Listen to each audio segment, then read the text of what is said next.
Welcome into Up in the Rafters, a podcast brought to you this basketball season by our friends over at Johnny T-Shirt. Co-hosting this, I'm Taylor Vippolis, and this year I'm joined by national champion, most outstanding player of the Final Four, and a Carolina basketball legend, the ACC Network's Joel Berry. Joel, a few things happen around Carolina basketball, but not pertaining to the Carolina basketball team that I thought deserved a shout out. First, Marcus Page, baby girl. Congrats to him. Your former teammate. And then also Justin Jackson signing a 10-day contract with the Minnesota Timberwolves. Just your thoughts on some of your former teammates making some big moves in the world. Well, Marcus, I saw that one, but that's news to me for Justin, man. That's awesome. First I'll start with Marcus. Growing a family is awesome. Just being able to have a little girl, I think is also pretty special. I'm so thankful that I had a girl on my first go around. I think it kind of softened me up a little bit, take off the little hard edges. So that is awesome. But man, I'm so happy for Marcus, getting the coaching job and now having a baby, man. That's what it's about, man. Just being able to go ahead and get married, have kids, and start a family. It's always awesome. And then moving on to Justin, man, that is awesome. I know my guy has been patiently waiting for that opportunity. Sometimes you can kind of lose your way a little bit when you're spending time in the G League and, you're in the league and then you're out. And sometimes, man, you just got to put in the work and let the chips fall where they may, and continue to work. So happy for my guys, man. That's all good news. And that's the way the way we start off a podcast, man. Exactly. That's the way we started off. That was my exact thinking. With Marcus becoming a girl dad this past week, what's the best advice you have for him as he embarks on this new fatherhood journey? As a seasoned vet yourself. Yeah. A seasoned vet. I love it. I would just say you got to just embrace the moment. You got to take it day by day, man. It's tough. Being a parent is something that, like, there's no manual book. There's nothing out there, in our jobs, what we do. We can have people that kind of tell us, this and that, but every single kid is so different, man. And all I can give is just advice that I can give is just take it day by day. But most importantly, love on them because they'll love you back. And watch what you say, MP, because what you say, they're like little sponges. They will take it in and they'll start saying it too. So when it comes to this North Carolina basketball team, the last game this team played, they beat Virginia Tech by double digits, but this North Carolina team has split their last 6 games, alternating the wins and the losses. What's been your takeaway watching this team and then specifically in this last game against Virginia Tech? Yeah, I thought this was a really good game. It's not it's not easy going to man, it's been so long, man. I forgot if they play at home or away. It's Tyler Nickel. What's that? The return of Tyler Nickel to Chapel Hill. I know. It's been a week. It's been a week. Forgive me. But no, just being able to have this game. I mean, they played really well. I thought that the game plan that they had was get the ball in the paint. And they were dominant in the paint. Armando had another huge game, and man, since the Duke game, and we'll get more into it, but since the Duke game, man, he has been playing very impressive. Man, it was just a big time win for them to keep things going. And I thought they played really well as far as executing the scouting report on both sides of the ball, because Virginia Tech is one of those teams with the amount of sets and the different actions that they run, you can kind of get lost in the sauce. So I thought they did a really good job of just staying sound and being ready for all those different actions that Virginia Tech runs. Yeah, Armando with 25 and 12 in this game against Virginia Tech. You mentioned since the Duke game, the past 5 games, Armando's averaging 19.6 points per game and 12 rebounds per game. What have you kind of noticed with him? Because it does seem like there's been a switch flipped with him and with this Carolina team getting him the ball in this past stretch of games. I thought that was the most important thing, and I said it on our previous podcast, is that he a lot of the times was wide open down there and they weren't getting him the ball. And it would almost be like an afterthought. And I don't say that with bad intentions. Like, I know sometimes it's easy just to go ahead and move the ball and swing it instead of giving a look down there. Especially if he has someone on his back, you tend to think as a player, oh, let me swing this the other way and maybe, we can get into a better action. But just getting Armando the ball creates an advantage because he's so dominant down there, and you don't have to always run a pick and roll or have to beat your defender off the dribble. You can just give him the ball and establish the paint, and now you can create an advantage from there. And so I thought, I'm not in the locker room, but it just seems like there's been an emphasis on getting him the ball, allowing him to operate, and not just being heavy on the perimeter. And I just think that being able to just get him the ball down there is been a huge difference. And he has delivered, which is the biggest thing. You can only half the battle is getting it down to him, but he has been playing dominant down there and has been controlling the paint.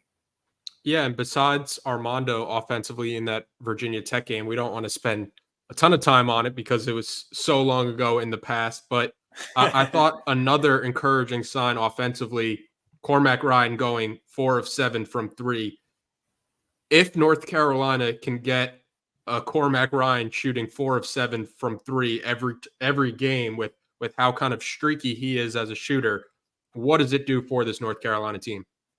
It does wonders for him because it gives them another option when you talk about the gravity that he can get from the opposing team. So you think about him not knocking down shots, that can give the defense a chance to help in a little bit more. And it's not saying that he's not capable. He came in with the rep of being able to shoot the ball. It just hasn't gone his way. And I know, it's frustrating as a player when the ball isn't going in the basket, but it opens up driving lanes. It opens up opportunities for other guys to be able to make a play.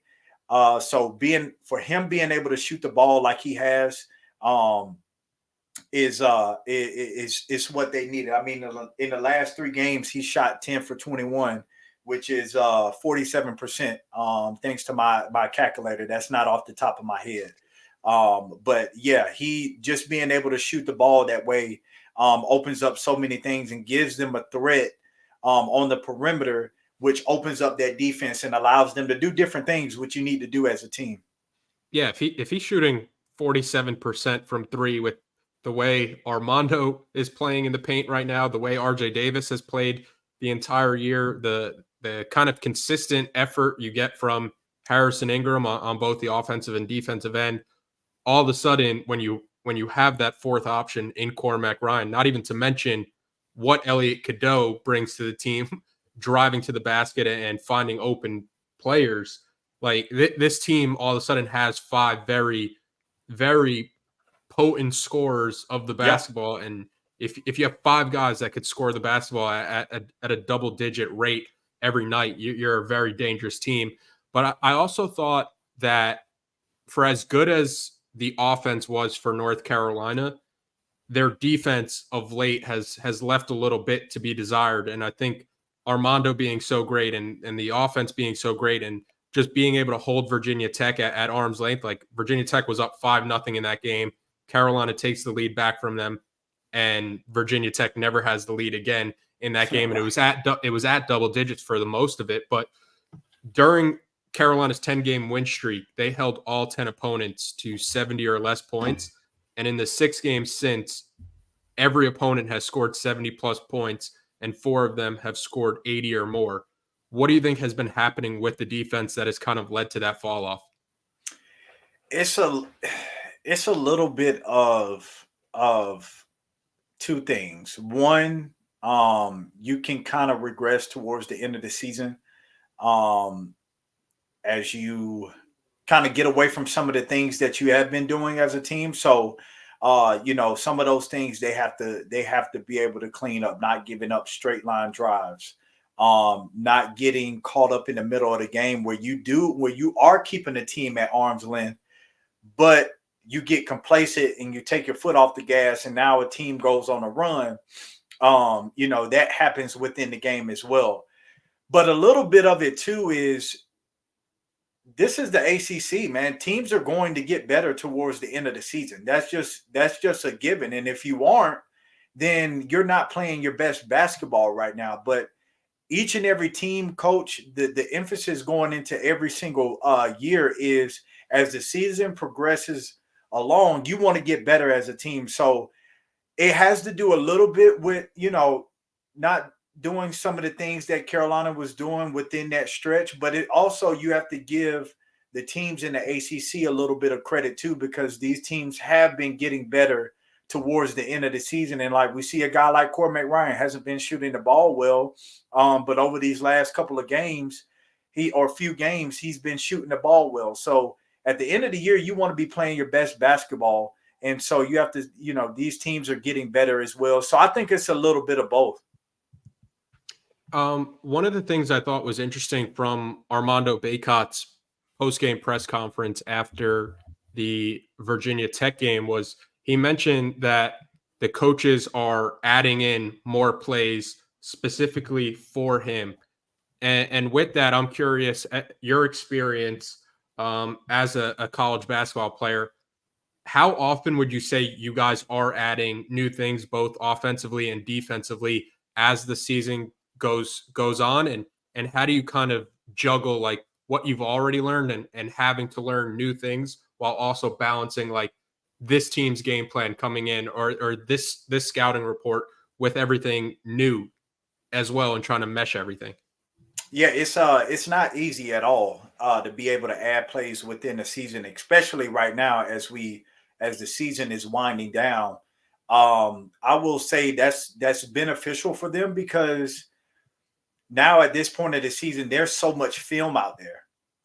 So coaches, like I remember we got to a point, man, where we were getting back on defense and our coaches were calling out different sets. Like, what's going on now. I know kind of sound like we're talking about Michigan right now, but it's just part of basketball. You watch film and you know what the actions are, what's getting ready to be set up. So adding new plays is beneficial at this point of the season, especially when you talk about someone as dominant as Armando, because now you have to find out different ways to be able to get him the ball different than what you were doing in the beginning of the season. To my point earlier, it's not easy. You have to be able to have a veteran team, which this team is a veteran team. So they're able to catch on to things a little bit faster. Yeah, nothing about being a college athlete is easy, especially when you consider the other guys are on scholarship too. Yeah, exactly. Yeah, nothing is easy in college, man. And Carolina, different from past weeks since conference play started, they don't have the midweek game. How would you say practices are different when you don't have that midweek game and you don't have an opponent to prepare for, and you can kind of just focus on yourself before you get to, the Virginia scouting report later in the week? I think it's it's the best time of the year, in my opinion, because now you get to focus on you. A lot of the times, because of the way that the season goes and the short amount of time between games, you're so heavy focused on what the other teams are doing that you sometimes, obviously in practice, you're going over your plays, you're doing this, but a lot of it is making sure that you're doing and executing the actions and guarding against those actions that those other teams are doing, and make sure that you're on your P's and Q's. So I used to love the weeks that we got where where we had the full week to prepare, just because at the beginning of the week you can focus on yourself, and as we talked about the defensive regression, this could be a week where they can focus on some of those things a little bit heavier than in past weeks. So I always thought that these weeks are very important to be able to focus on yourself as a team, not necessarily the team that you're playing. And then, at the end of the week, you start doing more scouting, which you're usually doing throughout the season. And not only does Carolina get the chance to focus on themselves in this early part of the week, but I thought it was also interesting that after the Virginia Tech game, Hubert Davis was like, "This is a chance just for our guys to catch their breath." They go 3-3 over the past 6 games. It feels like that break from games couldn't have come at a better time. When we talk about the defense regressing, that could play a part of it, where this team has played a lot of games in so few days, and all of a sudden they kind of start stacking up. So how do you think that aspect could kind of help out this team as they get towards this home stretch? Because I kind of think of it from the football perspective, like that second bye week sometimes comes at the perfect time when you need guys healthy and you just need a break just from everything that kind of goes into being a student athlete and playing the games at a high level. Yeah, it's one of those things where like you just very testy at times. And that's just part of the season going into it. It's a lot of emotions, man. A lot of emotions, a lot of feelings. At the end of the day, these guys, they're college athletes, but they're also humans. And that comes with a lot of different emotions that arise. So having this week where you can just kind of decompress, do something. I don't know if they did something fun, but just like switch it up a little bit, because it can get very tedious and seem very repetitive at times. So to your point, it just so happened that the weeks come at the right time, man. And these dudes need it, man. Sometimes you got too much testosterone in that locker room. Sometimes, man, you need a little break. You need a little break. So I'm sure these guys feel kind of refreshed a little bit as they go into this game, and quite honestly, they'll need it. A quick break so I can remind everybody about our friends over at Johnny T-Shirt. If you're going to be in Chapel Hill, you could visit Johnny T-Shirt on Franklin Street. If not, no worries. You could go online to johnnytshirt.com. They have all the Carolina apparel the Carolina fan could possibly want: the hats, the jerseys, you name it, they've got it. The cold weather gear, they're always running great sales. I just went over to Johnny T-Shirt. The baseball jerseys this year for the Carolina baseball team, oh, the pinstripe. That might be. I might have to talk to somebody at Johnny T-Shirt, because I might have to add that. Might to need my to get cart. me one. A little customized Barry 2 baseball jersey. I like that. But it's great people, great customer service, and don't forget, Inside Carolina premium subscribers save 10% off their orders at Johnny T-Shirt. All right, Joel, Carolina, a huge game this week on Saturday against Virginia in Charlottesville. My first question: what makes playing Virginia and then at Virginia so tough, where Carolina hasn't won in Charlottesville since 2012, when Elliot Cadeau was 7 years old? That is wild. That is wild, man. I heard that the other day, and I was like, I was still in high school. So but Elliot Cadeau being 7 years old makes it a lot worse.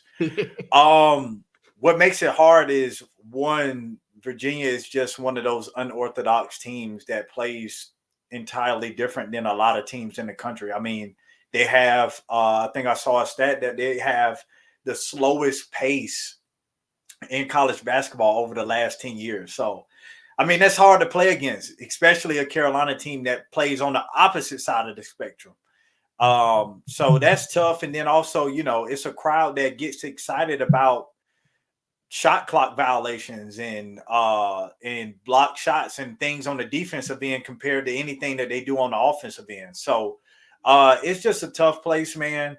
But I think it's more of just Virginia in itself. And then you also tie in the crowd into it. And we all know, man, you play a lot better at home than you do on the road. So with your crowd behind you. So I just think it's a little bit of playing against a team that's totally opposite than what you are, and playing in JPJ is not easy with the crowd getting behind their team.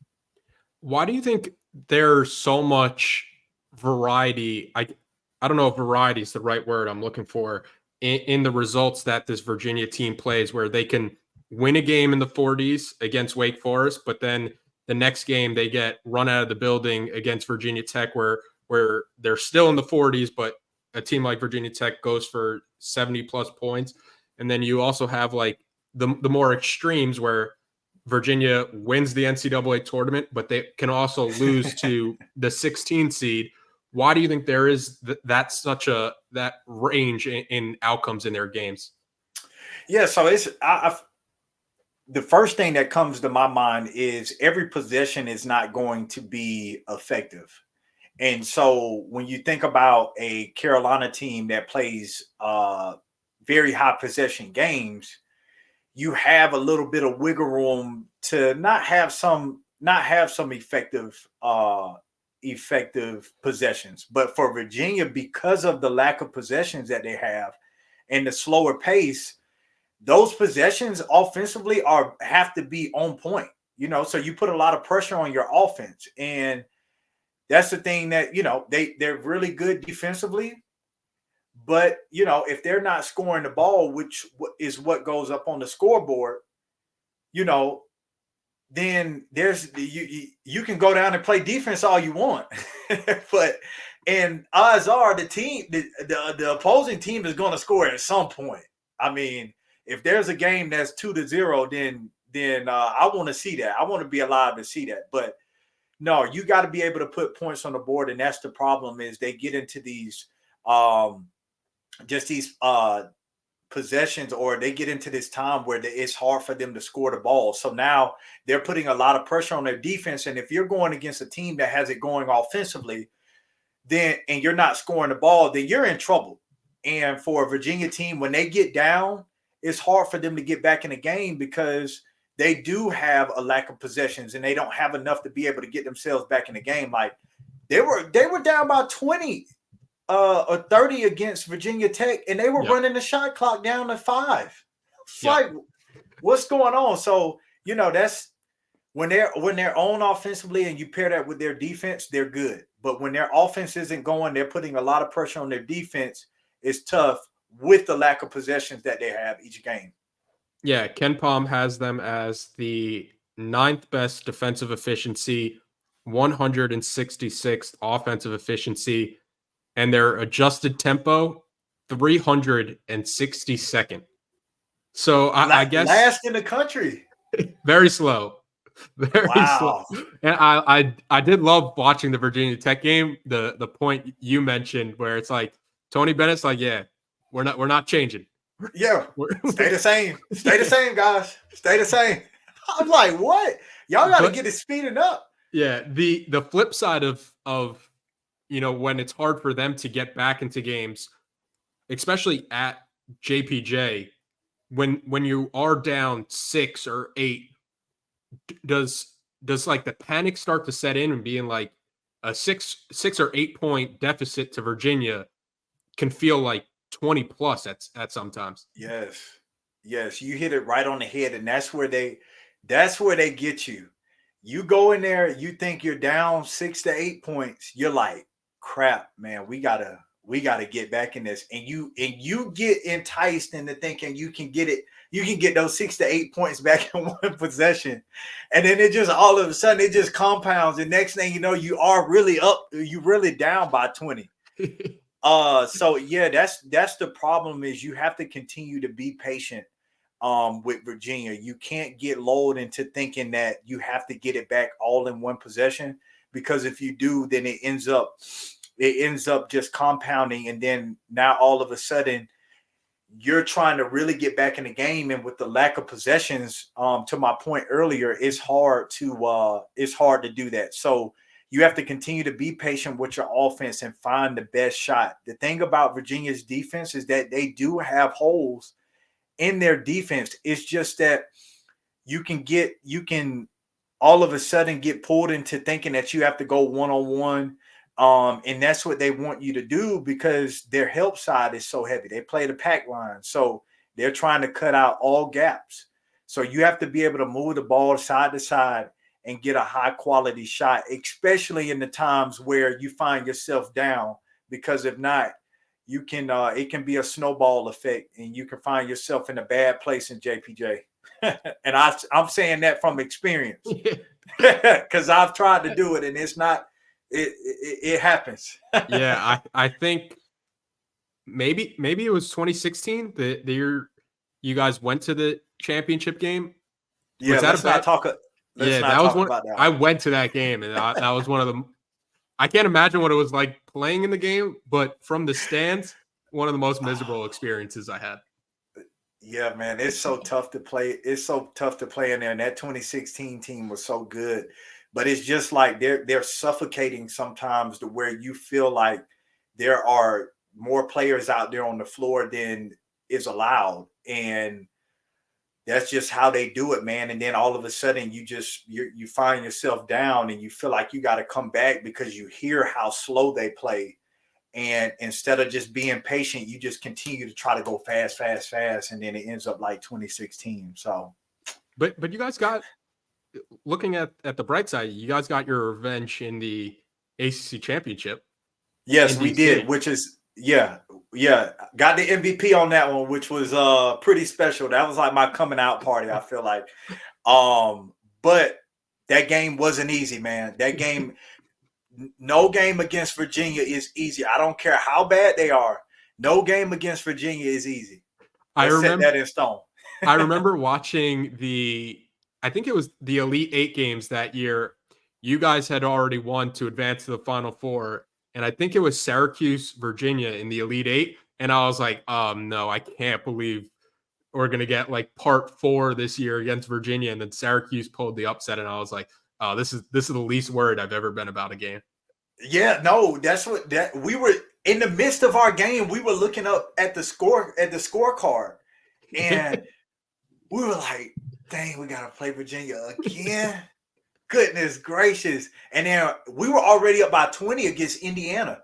So the starters were on the bench. It was Candler Coker time. Yeah, it was Candler Coker time. Yeah, Boker time, man. But yeah, man, it was we were looking up at the scorecard and we saw Syracuse was coming back and they end up winning the game. I'm telling you, like, the relief was like, woo, we go from a hard man-to-man slow pace to a 2-3 zone. Bring it on, baby. Before we wrap up, a big shout out to our friends at Congruity. Congruity is a North Carolina-based national coverage, local presence company with personal support straight from the Tar Heel State. Congruity is empowering small and mid-sized business owners with HR and payroll outsourcing, enabling you to grow your business while they take care of your greatest assets, your people. And they are doing it with top-of-the-line technology and services for every stage of your business's growth with a state-of-the-art online platform. Congruity, they are obsessed with customer service where they become part of your team. They do the heavy lifting, providing essential admin support with a single point of contact and support available on demand with services that are tailor-made for you, transforming your organization. Congruity has helped hundreds of businesses improve and enhance their day-to-day lives, level up your HR capabilities, save money, unlock game-changing growth. Visit congruityhr.com/Tar Heels to learn all about Congruity. Fill out a quick form to be connected to their consultants, and they'll give Inside Carolina listeners or viewers a payroll and HR assessment for free. That's congruityhr.com/Tar Heels, congruityhr.com/Tar Heels. All right, back to the episode.